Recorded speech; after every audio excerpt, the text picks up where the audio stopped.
mag-a-upload ka ng videos pero ang gusto mo naka-private muna siya or naka-only me muna siya. So, paano nga ba yung gagawin mo para mangyari yon? Na kapag in-upload mo siya, walang ibang makakakita kung hindi ikaw.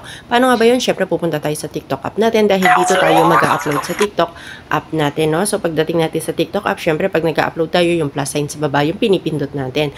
Either yan ay actual na bibidyohan natin yung i-upload natin o kaya naman manggagaling sa gallery. Pero yung sample natin manggagaling siya sa gallery. Pagdating sa gallery, syempre hahanap ka ng video na i-upload mo. Halimbawa, ito yung video na i-upload natin. Then next, pagpindot mo ng next, ayan, may makikita ka sa taas na settings na nakalagay. Ayun, kung makikita ninyo yung settings, ayun, yung sign ng settings na yon, i-click nyo lang yung sign ng settings na yon, no? Ayan, wait lang.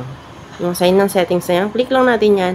Then pag na-click mo yan, makikita ninyo dito nakalagay everyone. Pag nakapindot yung red na yon, naka-red siyang ganun, ibig sabihin ay naka-everyone siya. So, naka-public yung video na i-upload natin. And pag friends naman, followed you, follow back, ang makakakita nung i-upload mo na video. So, ang gagawin mo itong only you. Pindutin mo lang yon, makikita mo, then pindutin mo yung settings. Makikita nyo, naka-only you na siya. So, dahil naka-only you na siya, ang gagawin mo naman na dyan, ayan, diretso ka na, next mo na siya, lagyan mo na ng title, description, and hashtag.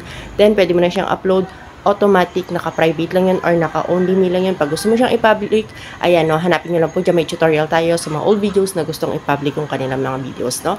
That's all for today's guys. Sana may naitulong ako para ito sa mga beginners sa TikTok na may mga gusto pang malaman na hindi pa alam. Ayan, kung alam nyo na po to, pwede nyo skip yung video na to. Thank you and God bless.